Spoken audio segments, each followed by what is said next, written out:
আসসালামু আলাইকুম ওয়া রাহমাতুল্লাহি ওয়া বারাকাতুহু। আপনি কেমন আছেন? আপনার সময় এখন কেমন যাচ্ছে? হয়তো ভালো, নয়তো খারাপ। কিন্তু একটা কথা মাথায় রাখবেন, এই সময়টা কেটেই যাবে। যারা আমরা পৃথিবীতে আসছি, যারা আমরা দুনিয়াতে আছি জীবিত অবস্থায়, তো আমাদের বিপদ আপদ আসতেই থাকবে। আল্লাহ তাআলা কোরআনের মধ্যে বলেছেন, লাকাদ খালাকনাল ইনসানা ফি কাবাদ। অবশ্যই আমি মানুষকে সৃষ্টি করেছি বিপদ বা কষ্টের মধ্য দিয়ে। তো সার্বিক বিবেচনায় আপনার কষ্ট আসবে, দুঃখ আসবে, অনেক সময় মনে হবে এই সমস্যার সমাধান হয়ে গিয়েছে। তো এই সমস্যার সমাধান হয়েছে, নতুন আর একটা সমস্যা আসবে। তো সেই সমস্যার সমাধান হবে, আর একটা সমস্যা আসবে। এভাবে একের পর এক আসতেই থাকবে। আপনি সুখের সময় অতিবাহিত হবে, দুঃখ আসবে, দুঃখের সময় শেষ হবে, সুখ আসবে, আবার দুঃখ আসবে। তো এভাবে আমাদের জীবনটা কেটেই যাবে।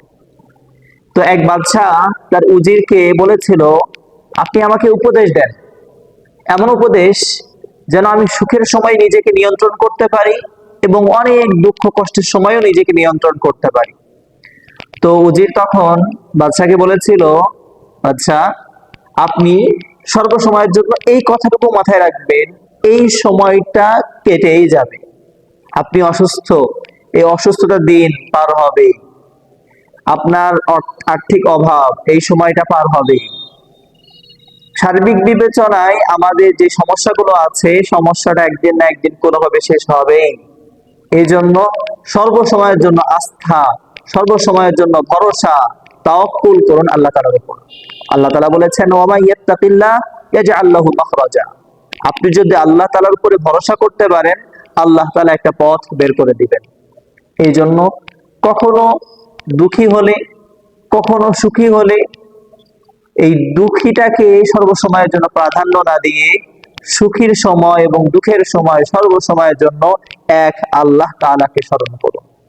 আল্লাহ তাআলা আপনার হৃদয়ের মধ্যে প্রশান্তি ঢেলে দিবেন ইনশাআল্লাহ।